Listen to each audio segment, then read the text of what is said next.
नहीं नहीं, जांच तो बिल्कुल नहीं हुई। देखिए वो रिपोर्ट जैसे मैंने अभी बताया, वो रिपोर्ट तो दरहकीकत गवर्नमेंट को लानी चाहिए थी, एक जुडिशियल कमीशन उनको बनाई चाहिए थी।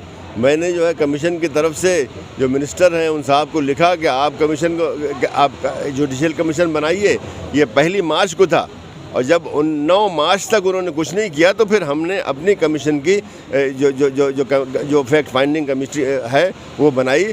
वो भी चूँकि कोरोना का ज़माना था, लॉकडाउन का ज़माना था, तो वो उस तरह से नहीं आ पाई जैसे उसको आना चाहिए था। लेकिन फिर भी उसमें मोटी मोटी बातें बहुत सी आ गई हैं। सरकार ने उस पर कोई अमल नहीं किया, न दिल्ली सरकार ने किया, न ही जो सेंट्रल सरकार है उसने किया, बल्कि उसके बजाय इन्होंने जा कर के कोर्ट में, हाई कोर्ट में मुकदमा दायर किया है कि इस रिपोर्ट को किसी भी कोर्ट केस में दाखिल न किया जाए। ये अभी तक चल रहा है। ये कितने अफसोस की बात है कि जो काम उन्होंने नहीं किया वो कमीशन ने किया। कमीशन में उनका ही है, कमीशन में अपने बाप से थोड़ी लाया हूँ, उनकी कमीशन है, लेकिन उन्होंने उस पर भी अमल नहीं किया, और तो यानी बल्कि उल्टा काम शुरू कर दिया। और इसके खिलाफ मैंने उसी वक्त, उसके बाद में मैं कई महीने चेयरमैन था, मुस्तकिल मैंने पुलिस को नोटिस भेजे, कम से कम मैं समझता हूँ 10 नोटिस मैंने भेजे होंगे पुलिस को, उन्होंने किसी पर अमल नहीं किया। मैंने जो होम मिनिस्टर साहब हैं, शाह जी हैं, उनको भी मैंने लिखा, बहुत से लोगों को लिखा, मैंने चीफ जस्टिस को भी लिखा, लेकिन उस पर अमल नहीं हुआ, इसलिए कि एक धारा बना हुआ है कि भाई इनको बचाना है। तो जो असली मुस्लिम थे, जो कपिल मिश्रा टाइप के लोग हैं, और वो थोड़ी एक है बल्कि पूरा एक दर्जनों है, और बल्कि मैं ये भी कह सकता हूँ कि मेरे पास कुछ बहुत ही ख़तरनाक इन्फॉर्मेशन मौजूद है, लेकिन जिन लोगों ने मुझे दी थी वो पीछे हट गए, वो सामने आके खड़े होने के बात करने को तैयार नहीं है। तो ये बाकायदा बहुत बड़ी साजिश थी, बाकायदा की गई, बाकायदा बाहर से लोग लाए गए, बाहर से असलहे लाए गए। ये सब एक हकीकत है, और सब लोगों ने देखा, वीडियो भी मौजूद है किस तरह से ला करके किया गया। और उसके बाद भी जो बेचारे जो विक्टिम हैं उनको मुलजिम बना दिया गया, वो जेल में बैठे हुए हैं, सैकड़ों लोग बैठे हुए हैं, बहुत से लोग जिनकी बात भी नहीं हो रही है। तकरीबन मैं समझता हूँ कि 1,500 लोग ऐसे हैं जिनके बारे में बात भी नहीं हो रही है। तो उनके बारे में भी आप बात कीजिए। जो आम आदमी है, ख़ास तरीके से उस इलाके का आदमी है, उसके बारे में बात नहीं हो रही है। जो कॉन्स्पिरेसी केस है, जो 23 लोग हैं, ये तो मशहूर हो गए बहुत ज़्यादा, इनकी बहुत ज़्यादा बात होती है, लेकिन बाकी जो तकरीबन 1,500 और लोग हैं उनकी भी बात होनी चाहिए, उनको भी सपोर्ट मिलना चाहिए ताकि वहाँ भी इंसाफ मिले। अभी जो जांच हुई है वो दिल्ली पुलिस जांच कर रही है, तो क्या वाकई वो सही रास्ते पर है? नहीं, बिल्कुल नहीं है। दिल्ली पुलिस पहले दिन से गलत रास्ते पे थी। उस वक्त भी जब दंगा हो रहा था, उस वक्त सब तो नहीं, कुछ लोगों ने बचाया भी, पुलिस वालों ने, कुछ लोगों ने कुछ भी नहीं किया, लेकिन कुछ लोग ऐसे भी थे जिन्होंने जो शरीक हुए। ये बात हमने रिपोर्ट में लिखी हुई है।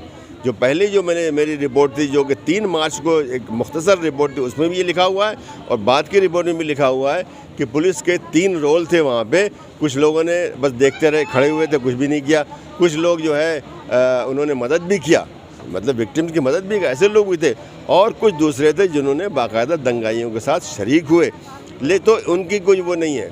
बल्कि उस वक्त जब कॉम्पनसेशन की बात हो रही थी, तो दयालपुर एक थाना है, दयालपुर थाने के जो SHO साहब थे, वो एक्टिव तरीके से लोगों को भगा रहे थे, गाली दे रहे थे, जाओ तुमको कॉम्पनसेशन नहीं मिलेगा। उसके बारे में मैंने गवर्नमेंट को ख़त लिखा, इसलिए कि वो उनके उसमें आता है, इसलिए कि ये काम जो है मजिस्ट्रेट लोगों के उसमें हो रहा था, लेकिन उन्होंने भी उस पर कोई अमल नहीं किया।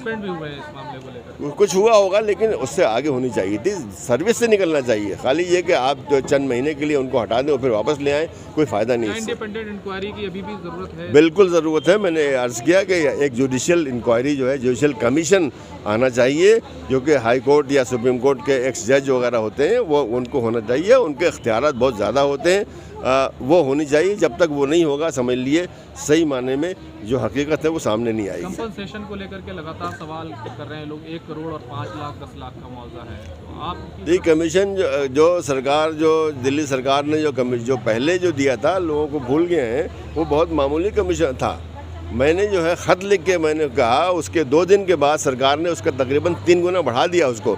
तो आज भी जो मिला हुआ है वो तकरीबन उस वजह से कि हमने इंटरवेंशन किया उस वक्त, तो वो भी कम है।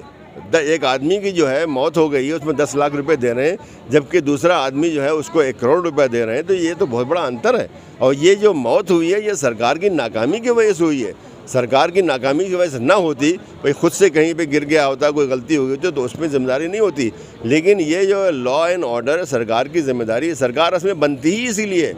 सरकार बनाने का दुनिया में कहीं पर पहला मकसद ये होता है कि लोगों को सिक्योरिटी फराहम करे, और सिक्योरिटी चूँकि उसने फराहम नहीं की, इसका मतलब है कि वो नाकाम रही है, और इसी वजह से कॉम्पनसेशन मिलता है कि हम आपको काम नहीं कर पाए। लेकिन जो कॉम्पनसेशन उन्होंने दिया वो बहुत ही कम है, अभी भी उसको बढ़ाना चाहिए। भाई कितने ऐसे जज हैं, जस्टिस यादव की बात, जज यादव की बात हुई है, जस्टिस मुरलीधर की बात हुई है, उन बेचारों ने वाकई काम किया। रात को 12 बजे तक भी जो है उन्होंने बैठ के सुना है उसको। तो सब जज ऐसे नहीं है, ऐसे जज बहुत हैं जिनके ज़मीर मौजूद है।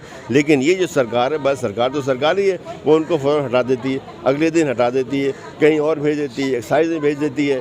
तो ऐसा है कि कुछ लोगों ने, उसके बावजूद भी जो जज आज भी देख रहे हैं, उन्होंने बहुत अच्छी तरह से पुलिस को फटकार लगाई है। बार बार हुआ है, रिपोर्टें मौजूद हैं, आप उसको देखिए। तो ठीक है, उसमें हर किस्म के जज होते हैं, लेकिन कुछ जजेस ने बाकायदा अपना काम बिल्कुल सही तरीके से किया।